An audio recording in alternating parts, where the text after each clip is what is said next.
semuanya, welcome back to Rona. Suara dari Nona untuk Nona. Aku Tifa, let's talk about women career. Kita akan ngobrol santai tapi tetap deep.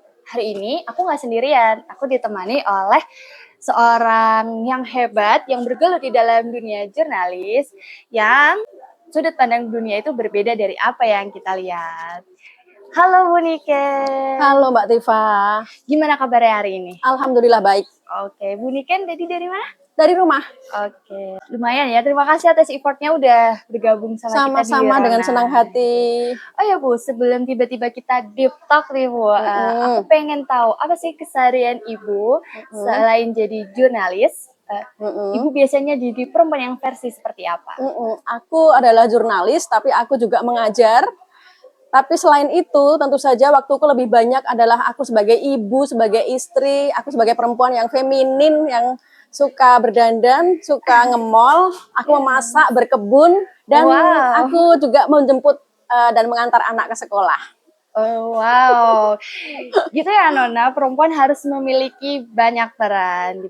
Pekerjaan Ibu nih sebagai jurnalistik, apa sih peran yang Ibu sangat sukai di dalam jurnalistik, dan pasti saat melihat sesuatu dalam dunia jurnalistik kan berbeda sudut pandangannya dari satu orang ke sama orang lain. Iya.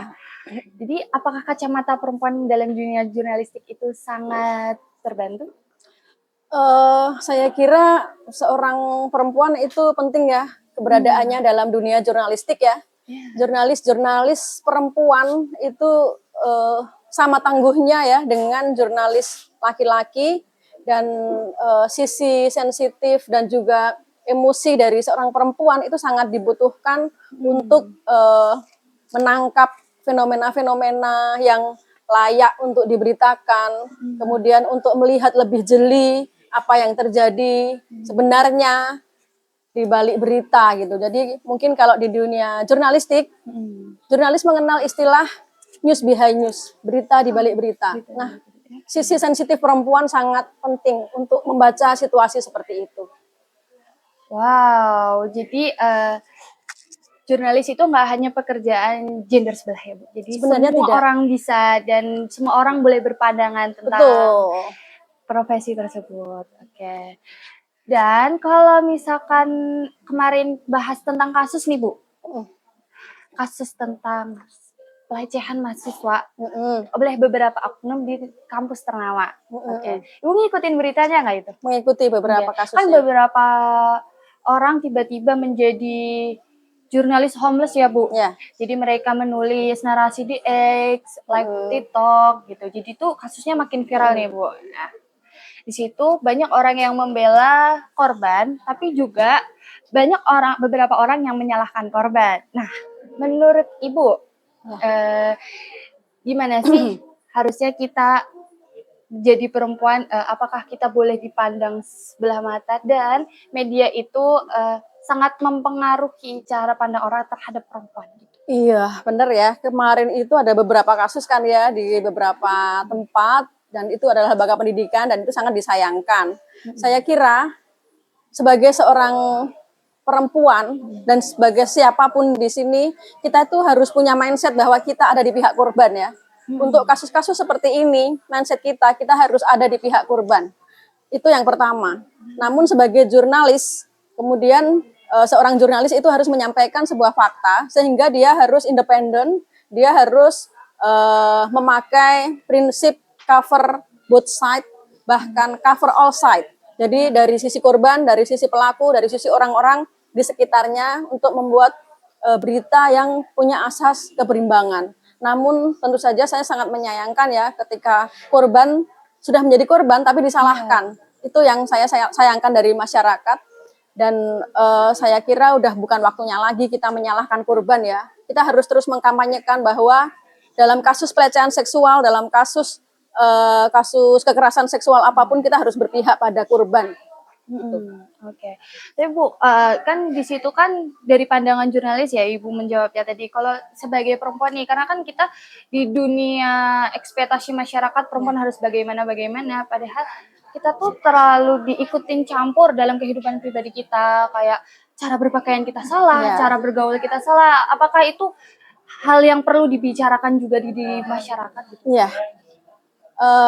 Saya juga ini ya mengamati di dunia media sosial bahwa sekarang ini banyak sekali hakim-hakim perempuan ya saya kira ya. Jadi dia itu adalah hakim-hakim yang selalu mengkritik perempuan. Saya kira sampai pada sisi bahwa dia itu sebenarnya membenci perempuan gitu ya. Saya tidak tahu apakah ini sebuah desain, tapi ini saya kira bisa bisa dilihat sebagai satu awal dari sesuatu yang didesain gitu ya, di mana hakim-hakim terhadap perempuan ini muncul dari sisi pakaiannya, dari sisi dari berbagai sisi yang sekarang sedang hype pada perempuan itu mereka kritik, dan biasanya ini mereka memakai kacamata agama gitu ya.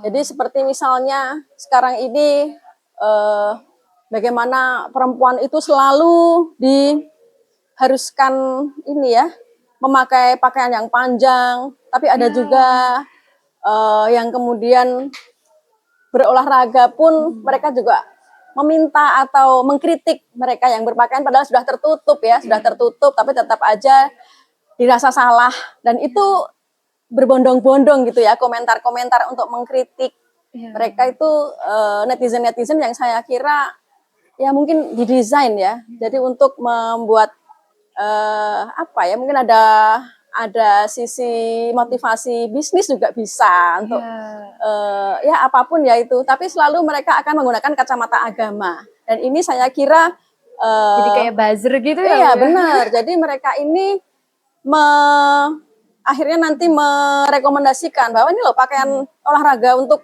perempuan itu yang panjang ini, padahal itu saya kira itu bukan sesuatu yang model pakaian yang disarankan untuk olahraga gitu, bisa membuat orang ini ya tercantol itu apa ya? Kurang efektif ya, kurang untuk efektif. Kemudian juga ketika pakaian yang sepanjang itu dipakai untuk mendaki gunung, tentu saja itu menjadi kurang fleksibel. Meningkatkan risiko ya Bu ya. Seperti itu. Tapi orang-orang dari sisi olahraganya sendiri atau dari sisi kacamata yang lain itu tidak akan berani bersuara ketika kemudian serangan-serangan itu datang gitu ya. Kemudian mereka hanya diam aja gitu. Karena dari kacamata agama ini nanti mereka akan dituduh, kalau misalnya berlawanan akan dituduh sebagai orang yang tidak beragama atau gimana, yang membela perempuan yang nggak bener dari kacamata agama, sebenarnya seperti itu. Padahal itu sendiri juga. Ya Bu, tapi tuh kayak ngerasa kita tuh jadi ngerasa dibandingin yang mereka bisa, kenapa kamu nggak bisa gitu, gimana sih Bu? Jadi kan kita jadi overthinking ya sebagai perempuan Bu. Ya. Akhirnya kan juga memang ada testimoni-testimoni seperti itu bahwa ini bisa sampai puncak. Oke, nggak apa-apa. Ya sebenarnya siapapun juga berhak sampai puncak. Kita juga tidak menyalahkan memakai pakaian yang bagaimanapun gitu ya. Tapi saya kira tidak bijak juga ketika kemudian satu pihak itu diserang habis-habisan gitu ya untuk mengkampanyekan pihak lain seperti itu. Oke, jadi intinya jangan judge by a cover ya guys, karena kita nggak tahu seberapa berusahanya dia untuk menjadi yang lebih baik. Gitu seperti itu juga bisa. Oke, Bu, jadi kalau dalam dunia karir nih, itu agak mirip gak sih Bu, kayak perempuan yang diam, dia dianggap kurang aktif. Terus ini tentang judge juga ya Bu ya, kurang dianggap, perempuan yang diam dianggap kurang aktif, dan perempuan yang banyak bicara menyuarakan aspirasi mereka dia bilang terlalu dibilang ambisius. Jadi bagaimana harus perempuan harus berperan di dalam dunia karir sih Bu? Ya memang susah ya, karena kita ini memang hidup di dunia yang penuh dengan stereotip gitu ya.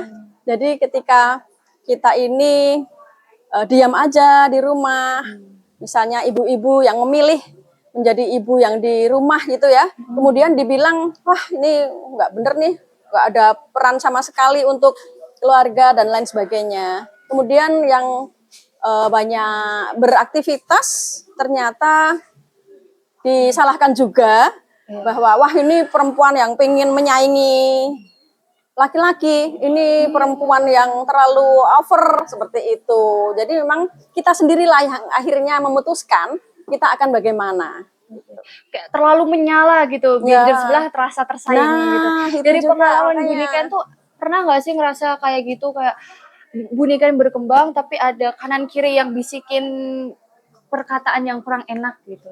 Iya ada. Jadi kadang-kadang juga kita ini ya banyak sekali yang mengkritik ini itu yang kita nggak benar. Tapi bagaimanapun juga gerak kita itu pasti akan ada orang yang memang nggak tahu ya, selalu berkomentar miring, selalu kontra, entah apa motivasinya. Nah, pada saat demikian saya biasanya ya udah cuek aja gitu. Yang penting saya itu melakukan sesuatu yang tidak merugikan orang lain. Oke.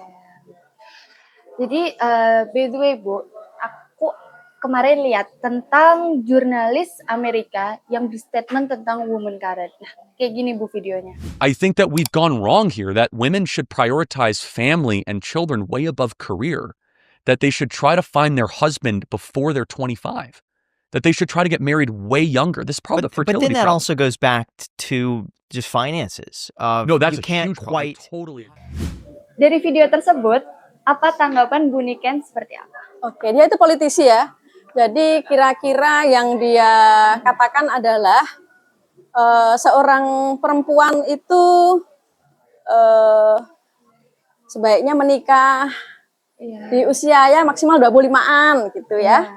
Tapi sebenarnya perempuan itu juga nanti akan bisa menjadi seorang ibu, seorang istri, walaupun dia tetap berkarir juga. Tapi dia juga adalah pasti akan menjadi ibu atau istri. Seperti itu ya kira-kira ya. Nah sebenarnya saya juga pada satu sisi saya setuju sih.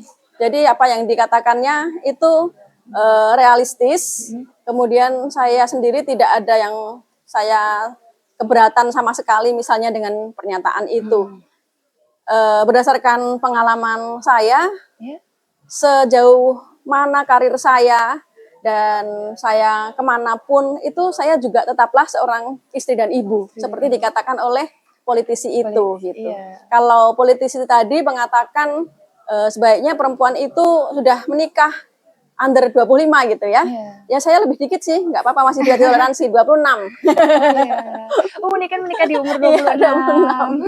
Masih terhitung muda sih Bu itu. Iya. Kalau sekarang kan 30-an 30, ya. iya. 30. Kalau dulu pas saya itu 25, 26 itu udah agak terlambat. Tapi tergantung di mana lingkungan kita sih Bu. Iya, betul. Jadi saya sendiri tidak pernah mematok untuk perempuan-perempuan lain ataupun anak-anak saya sendiri kapan kalian akan menikah. Karena menurut saya pernikahan itu sebenarnya tidak harus seperti yang dikatakan politisi tersebut ya, bahwa perempuan itu harus bersiap-siap menikah kalau bisa sebelum 25, nggak harus under 25 tuh. Jadi kalau saya sih berpesan pada anak-anak saya, menikahlah pada saat kamu menemukan laki-laki yang memang tepat, yang srek sama kamu, yang nanti tidak akan mengekang kamu ketika kamu beraktivitas. Dan itu saya kira adalah jenis laki-laki yang juga sangat diperlukan ketika seorang perempuan itu memilih berkarir. Seperti itu.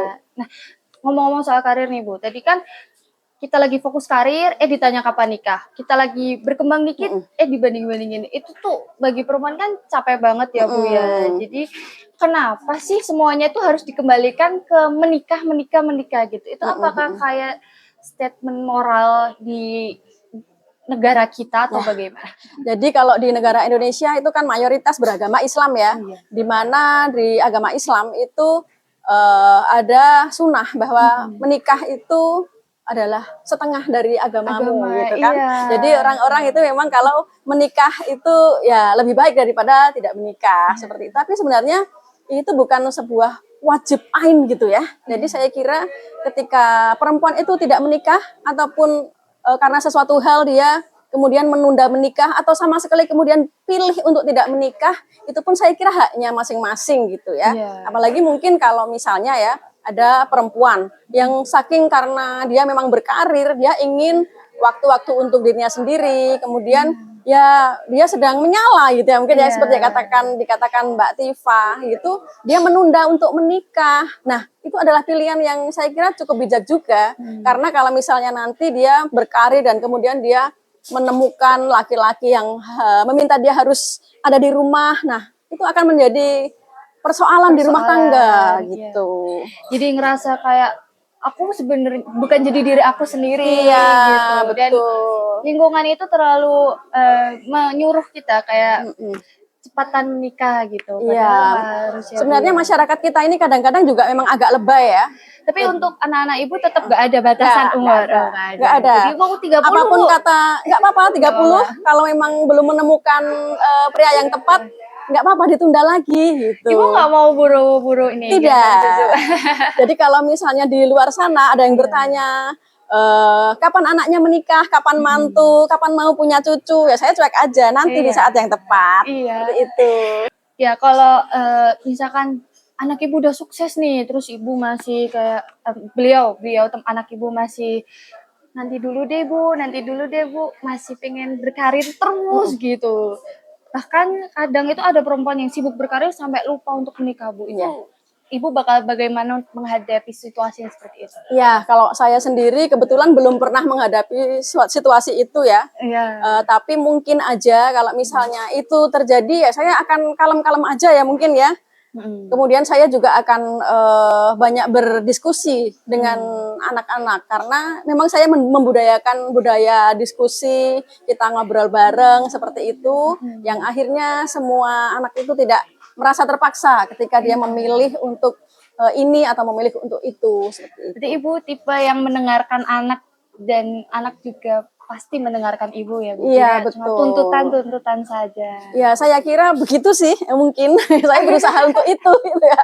Saya berusaha untuk bisa mendengarkan anak-anak saya. Kemudian ya bagaimana anak saya itu nyaman untuk apapun tuh ngomong sama saya seperti itu. Jadi saya sama anak itu kayak temen aja gitu. Walaupun saya banyak acara di luar, tapi saya tetap selalu menjaga komunikasi dengan anak-anak. Saya pantau dia ada di mana. Ini pada di mana sih? Kita kirim yuk aktivitas kita saat ini. Ada yang dari kafe, ada yang dari sekolah. Message ya, Bu. Iya, begitu. Bu, kalau ibu disuruh milih nih, ini kan kita bicarain karir dan keluarga dan udah ya itu ya. Jadi, ibu lebih pilih keluarganya tetap harmonis atau karir yang tetap berjalan semakin menyala gitu, Bu. Itu pilihan yang sulit dan saya kira semoga tidak ada yang meminta saya memilih itu.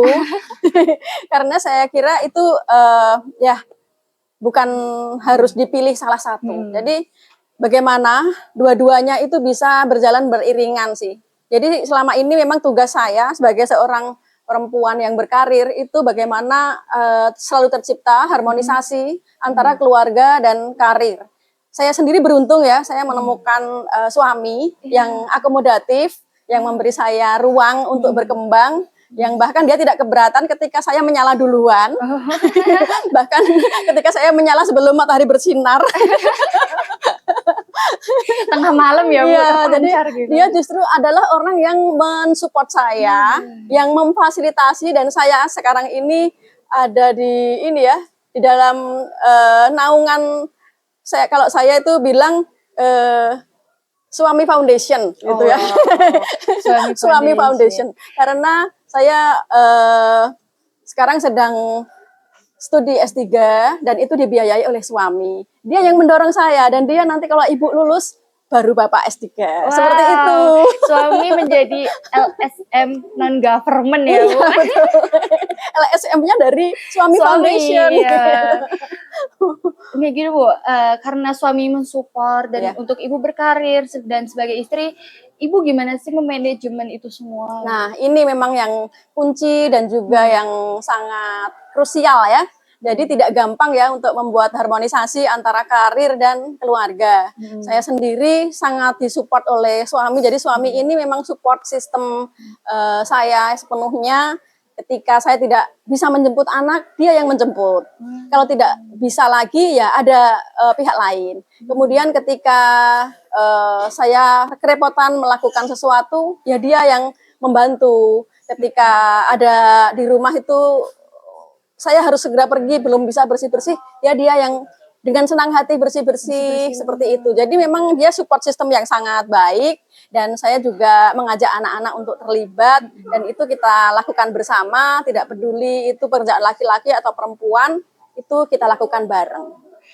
Jadi di rumah itu kayak kerja kelompok ya Bu, gimana kita saling bahu membahu, terus gak ada yang patriarki ya Bu? Gak ada, insya Allah gak ada ya. Jadi itu yang paling susah sih sebenarnya, karena budaya kita itu emang budaya patriarki gitu ya. Tapi untuk tadi Ibu kan lebih menyala, lebih di matahari terbenam aja Ibu masih terang benderang gitu ya Bu ya.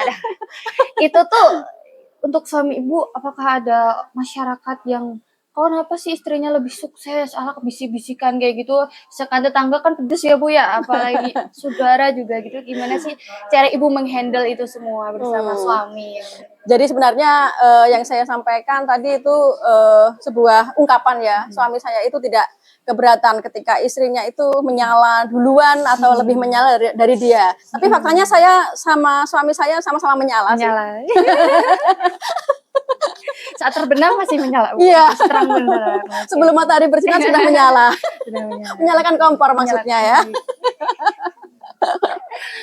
Oke, berarti untuk statement tadi tentang video, Ibu setuju aja atau atau enggak setuju sama? Ya lebih cenderung saya juga setuju sih ya, setuju, tapi ada juga ada yang tapinya ya. Iya betul.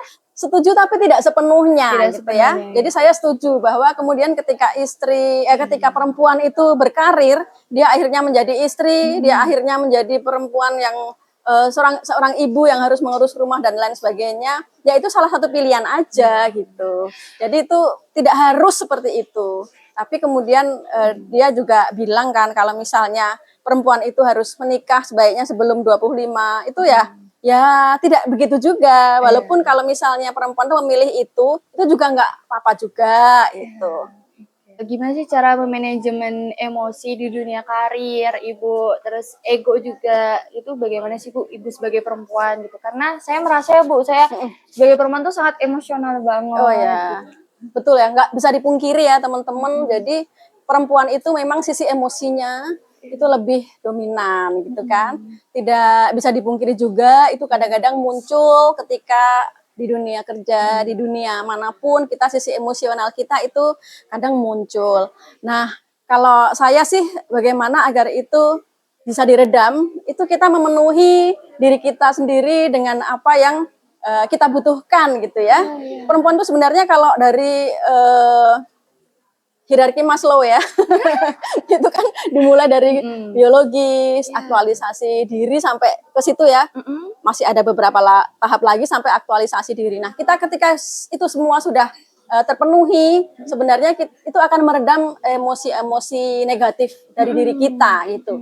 Saya sendiri juga ketika ada sesuatu yang kurang dari diri saya yang kayak belum terpenuhi gitu ya, itu saya berusaha untuk memenuhi itu semua. Dan itu akhirnya akan meredam emosi-emosi. Ketika saya memerlukan baju yang keren gitu misalnya ya, nah saya akan berusaha untuk memenuhi itu. Saya pakai beberapa anggaran untuk membeli outfit-outfit yang menurut saya itu bagus gitu ya, yang bisa saya kenakan dan cocok. Dan itu kemudian akan membuat saya lebih baik-baik saja gitu. Dan kemudian ketika membutuhkan hal lain ya, kita membutuhkan kalau sekarang aktualisasi diri gitu ya. Nah, saya tidak ragu-ragu ya untuk kemudian saya share pencapaian saya di media sosial. Nah, saya kira itu udah cukup sih untuk saya. Jadi walaupun kadang-kadang orang akan berkata bahwa ya ini lebih banget sih kayak gini di share kayak gitu, ya udah nggak apa-apa juga. Itu kan tanggapan orang. Tapi saya kira kita juga perlu mengaktualisasikan diri kita. Kemudian kita perlu itu sebagai juga apresiasi terhadap diri kita, dan itu juga sebagai ajang untuk diri kita mengeluarkan pendapat gitu ya. Ketika kita bersuara di media sosial kayak gitu. Untuk manajemen emosi Ibu kan bagus nih. Ada nggak sih satu pengalaman yang dimana itu membuat emosi Ibu tuh memuncak gitu? Ya, Saya sendiri sebenarnya ini ya, ada beberapa hal itu yang membuat saya tidak bisa mentoleransi itu ya. Tapi sebenarnya saya dalam banyak hal itu toleran ya menurut saya. Saya dalam beberapa hal itu saya toleran, saya banyak mengalah dan saya bisa meredam emosi. Tapi kalau sudah menyangkut beberapa hal itu saya tidak bisa untuk ini ya, untuk toleran lagi gitu ya. Misalnya satu hal ketika saya terganggu secara ini ya, secara kesehatan dari orang-orang gitu ya. Jadi ketika saya kesehatan apa nih Bu? Kesehatan mental? Kesehatan mental maupun kesehatan fisik gitu ya. Karena kesehatan ini saya kira penting ya. Ketika ada orang merokok di depan saya, ketika ada orang menciptakan sesuatu hal yang itu sangat mencemari udara, dan itu sebenarnya bisa dilakukan, bisa tidak dilakukan.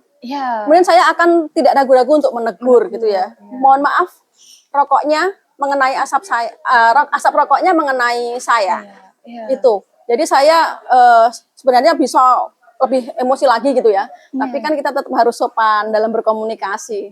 Jadi ya, bagaimana kita mengelola komunikasi ketika kita sangat emosi itu sebenarnya. Jadi ketika seseorang dari luar itu membahayakan kesehatan.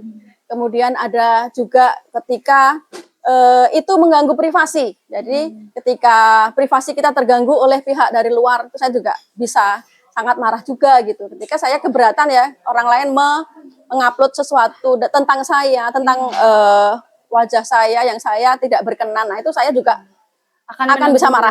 Tapi marah saya, ya seperti itu, saya akan mengkomunikasikan dengan baik. Untungnya saya belajar komunikasi. Oh iya, mengomunikasinya dengan baik. Jadi ada tahapnya ya Bu. Ya betul. Tenang, meledak gitu. Ya bisa. Kadang-kadang kita juga perlu untuk meledakkan loh sesuatu. Jadi ketika sudah tenang, tapi masih tidak ada efeknya. Kemudian kita meningkatkan eskalasi nih. Kita apakan ya? Nah, nanti akan ada eskalasi yang mungkin saya bisa meledakkan sesuatu.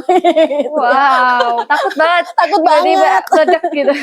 Tapi nggak apa-apa, saya sebenarnya aslinya penuh kasih sayang kok. Seorang ibu penuh kasih sayang. Iya, sebenarnya seorang perempuan tuh semuanya ini ya, kayak ungkapan Jawa, tego lorone, orang tego patine. Seorang perempuan tuh seperti itu. Jadi intinya adalah dia tuh sebenarnya kayak galak, kayak garang, kayak emosi gitu. Tapi sebenarnya dalam hati dia juga menangis juga gitu. Jadi dia tuh nggak tego patine, sebenarnya tego lorone hanya ingin memberi efek. Tapi sebenarnya dia juga tidak ingin sejahat itu. Sebenarnya itu sih perempuan itu. Oke. Ada kasus dari tadi kita bahas kasus tentang emosional, sekarang tentang ini Bu.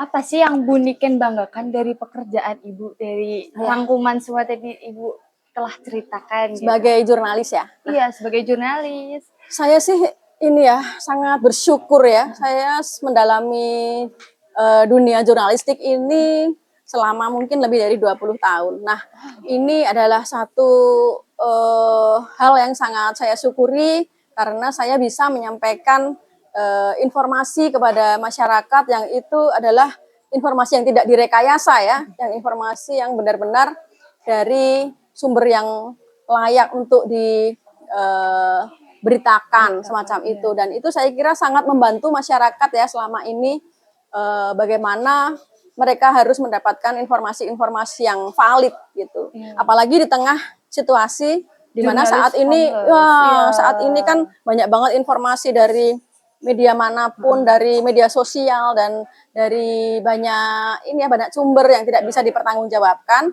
Saya kira peran jurnalis ini lebih penting lagi dan saya sangat bangga ya ada di dalam lingkaran jurnalis yang tetap berusaha untuk memegang kredo jurnalistik. Oke. Karena Ibu juga dari karir Ibu disupport oleh suami itu ya. Jadi Ibu tetap tenang, Ibu ada support system itu tadi. Terus gini Mbak Bu, kalau aku kan sebagai single ya Bu, jomblo ini, kalau mau berkarir itu butuh support system gak sih Bu sebenarnya? Support system ini dibutuhkan ya untuk setiap orang sebenarnya. Jadi kalau jomblo itu ya support systemnya adalah teman-teman, kemudian juga keluarga ayah ibu. Oh gitu iya, betul keluarga. Seperti itu sih. Cuman kan Bu, kalau ngomongin soal support system ini, kadang kita mengeluh ke teman balik mengeluh itu Bu. Kita mengeluh ke orang tua balik mengeluh. Sebenarnya apalagi sih support system yang bisa manajemen emosi, yang bisa bikin tetap perempuan itu tetap tenang, perempuan tetap berkembang gitu Bu. Iya, memang ya begitu ya. Jadi beda support system antar teman dan support system antar suami. Kalau suami saya sebagai support system, dia memfasilitasi saya, kemudian menggantikan peran saya ketika saya tidak bisa ada di rumah. Nah, sebagai teman ya memang begitulah perannya gitu ya. Sebagai support system itu ya saling curhat, saling mendengarkan. That's what friends are for. Saya kira memang itulah temen gitu ya. Ketika kita sudah cukup kok, kadang-kadang didengerin gitu udah cukup. Kita nggak butuh solusi, kadang-kadang udah kayak udah lega gitu. Kita hanya butuh untuk curhat gitu. Menyampaikan. Betul. Dan kemudian kita balik menyampaikan, dia juga akhirnya terpenuhi, dia kebutuhan untuk didengarkan, itu udah cukup. Ya itulah gunanya teman gitu ya. Untuk kebutuhan didengarkan ini apakah harus ada jawaban Bu? Nggak harus saya kira ya. Iya, Ya kadang-kadang kalau perempuan itu gini ya, kadang-kadang ini nggak bisa diterima laki-laki sih. Laki-laki tuh kalau kita curhat, dia langsung kasih solusi. Wah, padahal kita tuh kadang-kadang nggak butuh solusi. Kita hanya butuh didengerin aja. Kita hanya butuh dipuk-puk aja gitu kan. Ya udahlah ya. Itu aja udah, nggak usah ada solusinya. Tapi kenapa laki-laki tuh selalu ingin memberi solusi? Saya juga heran. Karena bagi mereka dengan orang yang bercerita itu butuh timbal balik gitu loh. Sebenarnya begitu ya. Padahal kita udah takutnya dikira dicuekin aja gitu kan, kita udah selesai ya gitu aja. Padahal kita juga nggak merasa dicuekin ya kan. Nggak tahu tuh laki-laki tuh. Tapi kalau misalnya kita cerita dan kadang nggak ada feedback itu, kita juga ngerasa dicuekin kok Bu. Oh gitu. Kan Gen Z gitu ya Bu. Saya sebagai Gen Z ngerasa. Oh iya, Gen Z banget. Jadi harus ada feedback gitu. I see. Walaupun sekedar ya sabar ya gitu. Nah itu kita sebenarnya hanya butuh itu kan, kata-kata sabar ya, kemudian kata-kata cup udah nggak apa-apa, itu kan udah cukup sebenarnya. Kenapa harus selalu diberi solusi? Oke. Kalau Bu Niken kan jadi support sistem keluarga, teman. Nah, Bu Niken kalau bisa memberdayakan perempuan nih, terus apa yang akan Bu Niken lakukan? Ini pertanyaan yang sulit ya. Untuk memberdayakan ya, bukan memperdaya. Kalau memperdaya itu tapi memberdayakan itu menguatkan kan artinya ya berarti. Nah, ketika kita punya kesempatan untuk memberdayakan perempuan, itu tentu saja kalau saya ingin memberdayakan finansial mereka gitu ya. Kalau ada kesempatan, bagaimana seorang perempuan itu harus diberdayakan secara finansial. Karena ini akan membuat perempuan itu lebih kuat gitu ya. Bagaimanapun juga kita tidak boleh munafik ya. Kita butuh duit ya. Sekarang itu kita butuh duit gitu. Nah, ketika posisi perempuan itu lemah gitu, itu yang menjadi persoalan sebenarnya. Tapi Bu, yang lemah bukan posisi perempuan aja. Gitu ya. Mata uang Indonesia juga gitu, posisi lemah gitu. Makanya saya berterima kasih banget kepada teman-teman. Kemarin itu pada demo, tuh saya hanya bisa mensupport dengan pakaian baju hitam-hitam aja. Ketika kemarin saya lari-lari gitu, saya pakai outfit yang dominan hitam gitu ya. Karena itu untuk mensupport teman-teman yang demo pelemahan rupiah. Kenapa kita jadi ngomongin pelemahan rupiah ya? Iya. Lanjut pelemahan perempuan tadi Bu. Jadi saya kira seorang perempuan itu akan lebih berdaya ketika dia punya uang, ketika dia pegang uang. Ini yang kadang-kadang nggak dimengerti oleh para suami gitu ya. Memberikan nafkah seadanya gitu. Nah, ini kan membuat sebuah prahara gitu ya. Karena apa-apa itu sebenarnya butuh uang gitu.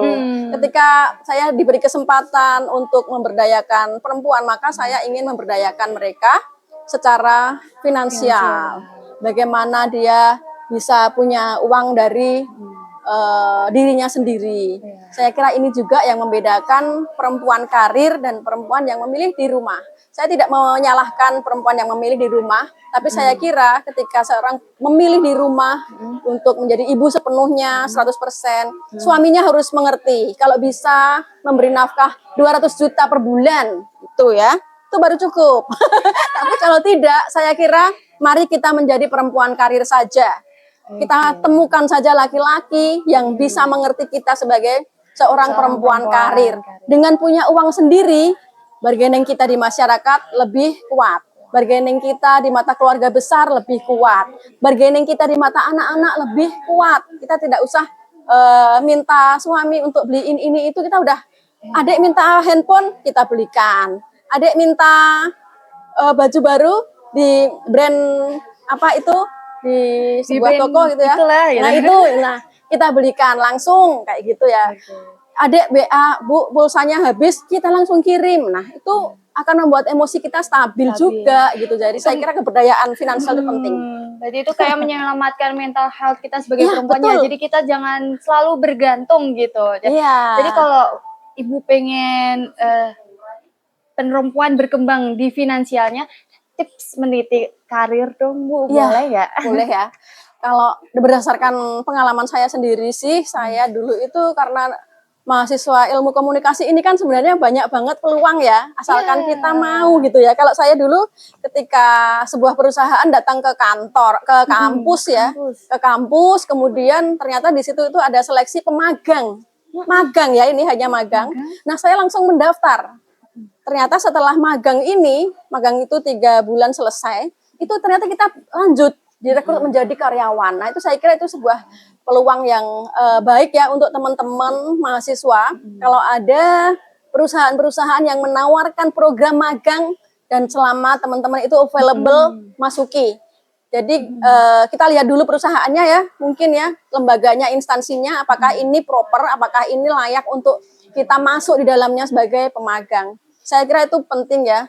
Ketika kita magang itu kalau perusahaan-perusahaan yang bagus, kita tetap digaji gitu ya, tetap dapat duit gitu.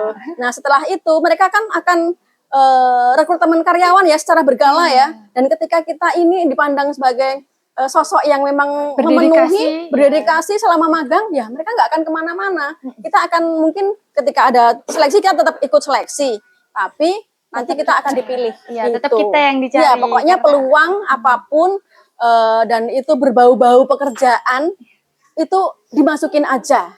Tetap sesuai passion nggak Bu? Iya, tapi harus sesuai passion dong. Iya. Kita ini kalau bisa mengerjakan sesuatu itu yang kita senangi gitu. Kalau tidak sesuai passion nanti berat nanti gitu. Untuk teman-teman yang mau ini ya berkembang, nah saya kira memang harus banyak banyak membuka peluang, banyak mendengarkan supaya informasi-informasi itu juga datang kepada kita, peluang-peluang itu juga datang kepada kita. Tapi kita sendiri ketika itu belum ada, itu kita juga harus kreatif gitu ya. Kita harus banyak kreatif, kita juga asah critical thinking kita gitu. Jadi kita akan bisa menciptakan sendiri peluang-peluang kita gitu. Peluang tidak selalu datang, tapi kita sendiri sebenarnya bisa menciptakan peluang itu. Oke. Well, that's it Nona. Banyak banget insight yang kita dapatkan hari ini. Terima kasih banyak Bu Niken atas waktunya. Siap. Boleh untuk memberikan satu kalimat untuk perempuan muda di luar sana yang sedang berjuang meniti karirnya hari ini. Oke. Teman-teman yang lagi berjuang meniti karir, saya kira ayo tetap semangat untuk melakukan sesuatu yang kalian sukai, karena bagaimanapun juga apa yang kalian kerjakan itu nanti akan menjadi value ya, menjadi value bagi diri kita. Ketika kita berkarir, saya kira value kita akan menjadi lebih baik. Dan ketika value kita itu sudah menjadi lebih baik, kita juga akan menemukan seseorang yang value-nya juga kira-kira sama atau kira-kira lebih tinggi lagi dari kita. Kalau kita akan memilih menjadi perempuan karir, jangan lupa jangan lupa untuk memilih juga laki-laki yang memahami karir kita, yang memberikan peluang kepada kita, dan juga yang memberikan keleluasaan kepada kita untuk tetap menjadi diri kita sendiri. Oke. So, Nona yang mau berkarir, semoga episode ini jadi titik awal bahagiamu atau insight bagi kamu ya. Saya Tifa, see you on the next episode. The world feels quiet and I don't mind. Your hand in mine slows down time. Every worry drips like dust in air right here